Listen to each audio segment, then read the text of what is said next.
Thanks so much. I'm first of all really psyched to be here and definitely totally nervous, but I'm going to give it my best shot here. And I wanted to say it's such a privilege to be here because I come from a very long line of red underwear wearing folk. So it's a real privilege to be here. My sister Carol and I run our business from our brand new world headquarters in Sunset Park, Brooklyn. And I'm going to tell you a little bit about who we are, what we do, and share a few stories from the front lines. And hopefully you'll find some nuggets of inspiration. Okay, here we go. So, love thy differences. Love thy differences is our mantra, it's our mission, it's our driving force. And in 1993, when we started our business, our goal was to create a company that truly celebrates women, with a very inclusive and a very inspiring voice on the subject of women and beauty. And we started with swimwear, because swimwear is a crazy hot button for women, and we just don't think it should be. And if you think about a swimsuit, right, it represents sun and fun and getting out there and vacation and jumping into the water and barbecues and ice cold beers. And if you think about a swimsuit, it truly is saying, let's get this party started, right? So that's exactly what we wanted to do. And what we do is we make bra-size swimwear separates. So we go from AA to F cup, and we go from 2 to 16. And you can come into our stores, and we have these amazing gals that are there to help. And you can find an incredible choice of tops and bottoms and one pieces, all built around your bra size and all built around your pant size. So you can find a suit that when you put it on, you truly feel like a rock star. And the thing that we specialize is we really make a point of specializing in fit. And when we think about fit, and this was something I really learned a lot at my classes in human ecology at Cornell, was the ways to think about the complexity of fit. But when you think about fit, it's not just the way the styles celebrate your shape, but it's also the way the swimsuit really feels on your body. And it's also the sentiment with which it's being sold. And it's also all the principles that it stands for. And sort of when you think about fit, big picture in our lives, right? We have life partners, and we have business partners, and we have friends, and we have restaurants we love to go to, and we have hotels we love to stay in. And when you really experience all those nuances of fit, it truly brings out the best in you.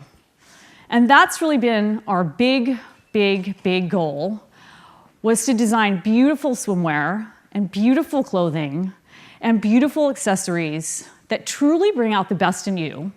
So you are just psyched to get dressed, and you are psyched to get out there and kick ass. Next up, small giants. I'm a huge fan of reading business books about big businesses, small businesses, and when I first started the company, I was very fortunate to come across the book Small Giants by Bo Burlingham, and it's really become kind of a manifesto for us, and it's really guided us in how we're building our business, to really think about investing in the long term, and to really think about focusing on our core beliefs all the time, and to remember that some years will be up and some years will be down, and we have to project accordingly, and we have to execute accordingly, and we always have to give it our best shot. But the really amazing thing also about this book is that it's really helped us to, in many ways, discover great fit when it comes to employees, or when it comes to business partners, or when it comes to suppliers that we're going to want to work with. Because what happens is when we sit down and we sort of talk about this concept of small giants, we either get one of two responses. We either get, I'm not so sure about that. And they really want to talk about things like bigger market share, or they want to talk about a bigger budget, or they want to talk about faster growth. Or we get a response that says, interesting, tell me more about that.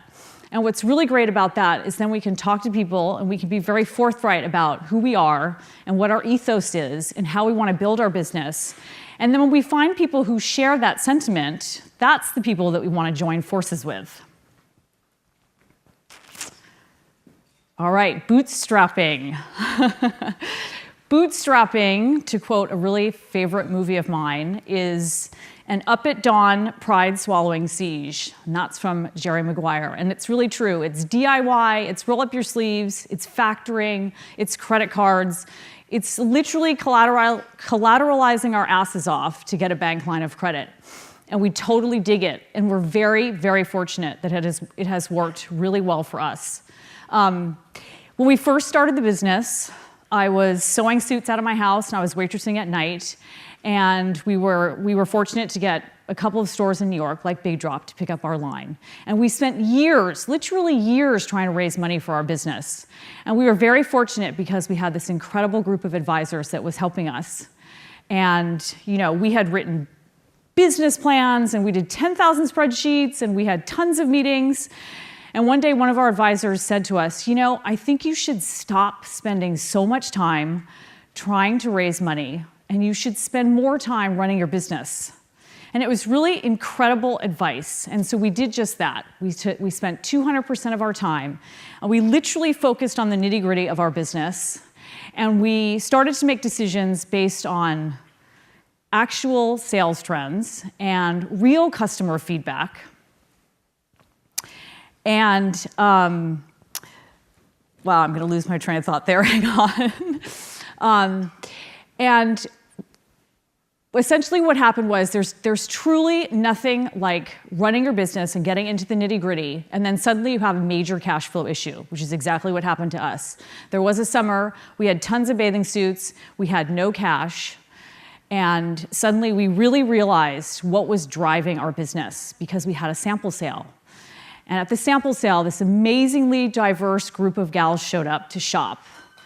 And what we saw was the A cup gal was picking up the D cup top and trying it on and felt like shit. And the C cup gal was picking up the E cup top and she would try it on and she would feel like shit. And what we realized was this thing we were trying to do, this big goal of trying to get people to put on a bathing suit and truly feel like a rock star, wasn't happening at all. And at the time, we were in about 150 stores around the world. We were in Barneys New York, and we were in Neiman Marcus, and we were in Harvey Nichols, and we were in the Aman Resorts. And it was amazing, and it was really, really exciting. But what we realized when we were in that sample sale was that our product really needed to be sold by incredibly knowledgeable sales gals in our own stores. And our sales gals really needed to be as much of a fit specialist as they were our philosophy specialist. And so we looked at our very limited finances and we had to make a decision. And we decided to shut down our wholesale business and focus on opening our own stores. And even though our own stores are crazy risky and they are crazy expensive, they are truly the best place for our gals to shop for our products. And they're an incredible place for us to stay connected to our customer. And they're an amazing place for us to wow her really 24/7. Next up, Made in America. I'm the baby of 6 kids, and my mom taught us all how to play bridge. And one of her strategies was play through strength up to weakness. And I know that sounds like kind of crazy to look back on bridge playing days when I was 8 or 9 or 10 or 12 years old, but it really is something we use as a guideline to grow our business. And Made in America really is an amazing example of playing through strength up to weakness. And really, as a bootstrapping entrepreneur, Made in America made our business possible because there's this amazing array of local talent. There are factories, there are cutters, there are sewers, there are graders, there are markers. And the most amazing thing about it is that all of them wanted to help. So I would go and sit with them and really tell them, this is the idea for the business. This is the dream that I have. We're going to start out with a few suits. I'm going to need your help because I don't have experience, A, running a company, or B, ever working for a swimwear company before. And all of this incredible team really enabled us to build beautiful products. And how lucky we were that I could jump on the subway and I could go and really oversee the entire manufacturing process and watch what was happening and step in if there were questions or figure out better ways to be doing things. And even in the very beginning, we would rent a car and we would drive to New Jersey and we would go to the factory and we would literally take the bathing suits off the sewing machine and we would QC them and we would hang tag them and we would pick and pack them, and we would create the packing list, and we would throw them in a box and throw them in our car, and we would go screaming down the highway to Lyndhurst, New Jersey, to the Barneys distribution center, like the gates were basically just coming down, and by God, we could make that delivery. So it was incredible to be able to work locally and to accomplish so much more than we ever thought was possible. Guts and glory. Guts and glory is another guiding principle that we use for our business. And let me just remember how I was going to explain this story. We use it in our hiring process. So when we sit down with prospective candidates, new hires, people we hope will join our team, so we sit down with new employees, and we're trying to sort of get the vibe of, are we going to be the right match, right? So one of the first things we ask them is, what's your definition of guts and glory? And then one of the next things we ask them is, how's your skill set with a power drill? And I know that sounds kind of nutty, that a fashion company is asking a prospective employee, prowess on a power drill, but what it really demonstrates to us is a willingness to learn a new skill and a willingness to really go the extra mile and to do things that are beyond the scope of a job description and to really wow 24/7. And we give our employees tons of autonomy. We have an amazing team. In our stores, we pretty much hand over the keys to people, and they are really running the show as their small business. They need to understand what kind of sales we need to make. They need to understand how to wow our customers. They need to understand how to fit things. And we hope that all these crazy skills, including putting IKEA furniture together or changing light bulbs or sweeping in front of the store or retail math or how to fit suits or how to sew suits or how to cut suits, we hope that they take this crazy skill set, and we hope that they are inspired to lead truly fierce, independent lives. Give good chi. This one is very simple. Life is too short, and business is way too complicated to be an asshole or to deal with assholes. And so we have a saying, we are very big on good chi, and every day we really try to be good chi, and we try to work with good chi, and we try to partner with good chi, and we try to live good chi, and we try to give good chi. And we also do chi jacks. And Carol, my partner, business partner and sister, came up with a concept called chi jacks. And they are essentially jumping jacks with massive gusto and a serious optimistic spirit.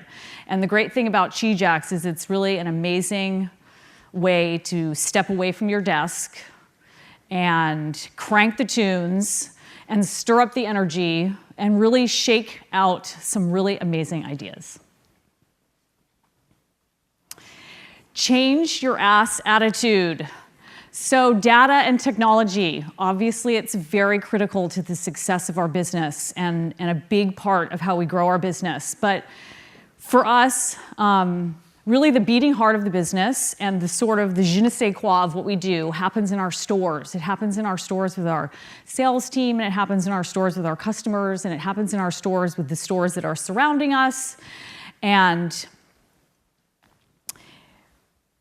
I was working in Southampton in our store a couple of summers ago, and I met a gal, and I was helping her fit a suit, and she kept coming out of the dressing room, and she'd do this. Yeah, but it's just big, and what about that? And it's this, and it's that. So we kept trying. Is it a different size? Is it a different color? Does she want more coverage? Is it less coverage? Is it a higher leg line? Is it a lower leg line? And finally, I put my hands on her shoulder, and I said, you must change your ass attitude. And I mean, seriously, you could hear a pin drop in the store. And our sales gals were just bug-eyed, wow, I don't know what is about to go down. And I said, seriously, it's all good, and it's okay if you don't get a suit here, and we can totally show you other places that you can get amazing suits. But no amount of me jumping around and telling you you're awesome is going to change the way you see your ass. And you have way better things to do with your time than hang out with us in our store. Time's a wasting. The sun is setting. You need to get to the beach. You need to get into a bikini, and you need to get to the beach, and you need to get into a margarita. And honestly, it was such a pivotal moment for us. First of all, my heart was racing as this whole thing was happening. But it really taught us that what we thought was happening in our stores wasn't necessarily happening all the time, or even at all, really. And what we saw was that we wanted to have these great stores where gals could come, be very well taken care of, and they wouldn't feel anxious, and we would, they wouldn't have to pick things off a rack. We would figure out their bra size and their pant size and bring things to them. But what was happening was that with all the warmth and with all the knowledge and all the trying to be good communicators, we needed to add a little bit of tough love, because if we were going to do exactly what we had set out to do, which was stop the bitching about our bodies, then we needed to step in and stop the bitching about our bodies, right? So it was really, it was very subtle, but it's really helped us re-up how we listen to what our customers are saying, to not always assume that we know what we're doing vis-a-vis how we're communicating, to really get in there and listen to what is the experience like that we think we're providing in our stores, and also to be a bit brave about, we feel really strongly about this concept, and we are going to step in with a little bit of tough love. So it was a really amazing experience, and the best part about it was a couple of weeks later, I got an email from this gal in Southampton, and attached to it was a photograph of her in her bathing suit, absolutely rocking in Las Vegas. And that was truly awesome.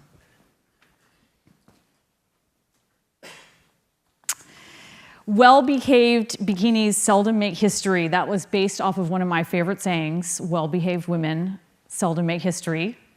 And it's an amazing way to describe our customers. We are really fortunate. We have these amazing gals. They are not afraid to stand on a soapbox, and they are give good chi gals, and they are guts and glory gals, and they are very passionate about making change for the future.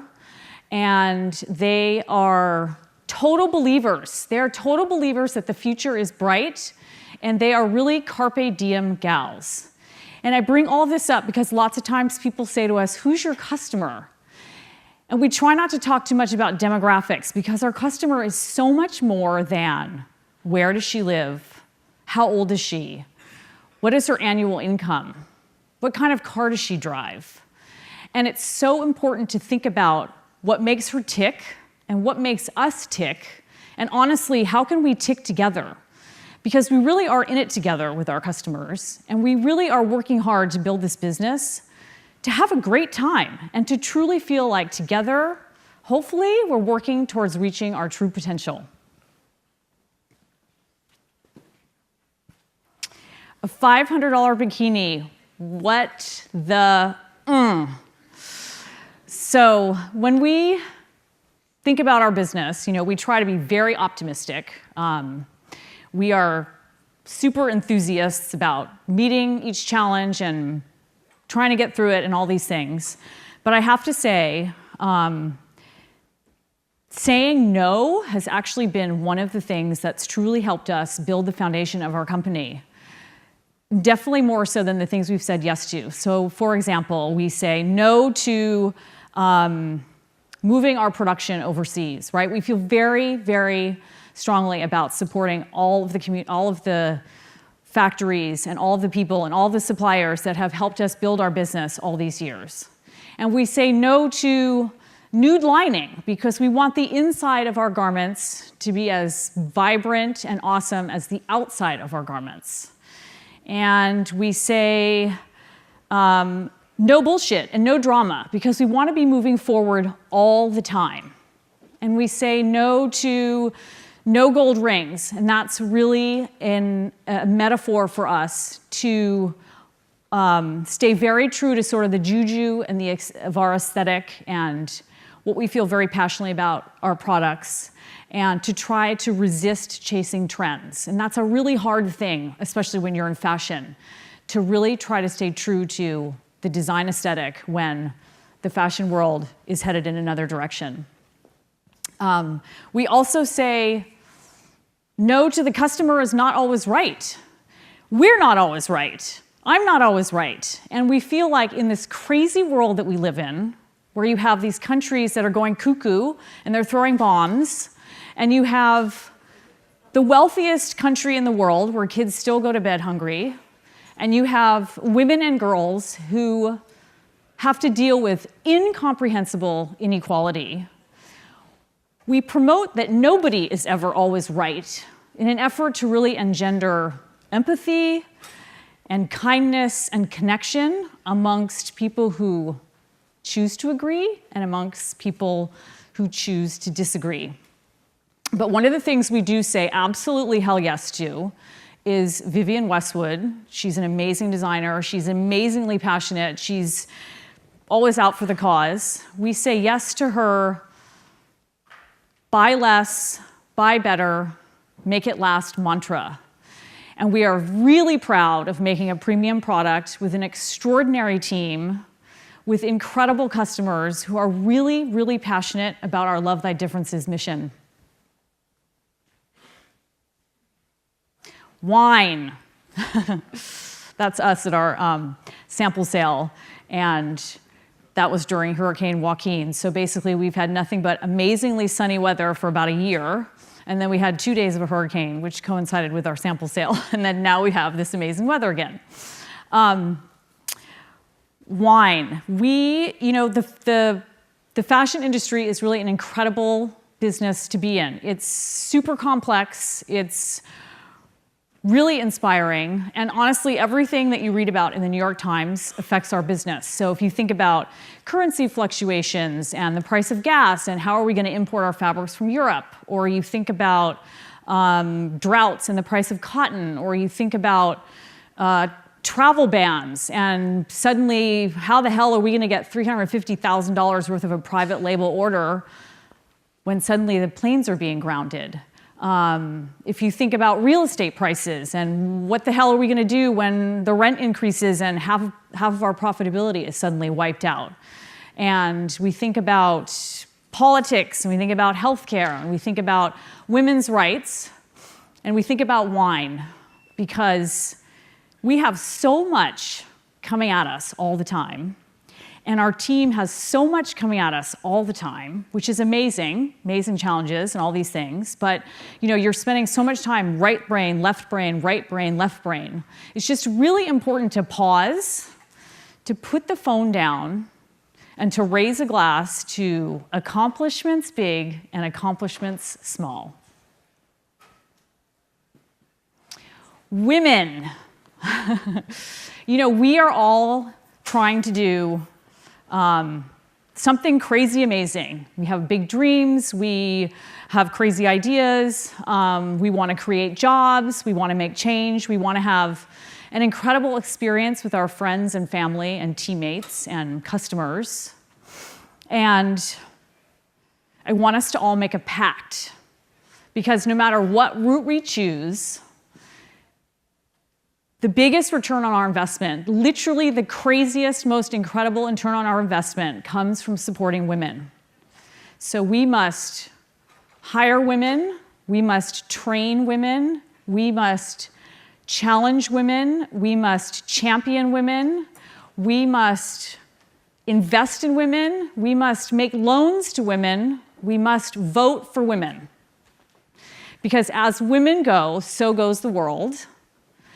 And let's take all that brain power and all that guts and glory, and let's get on that train and let's erase that edge. Hell yes, we can.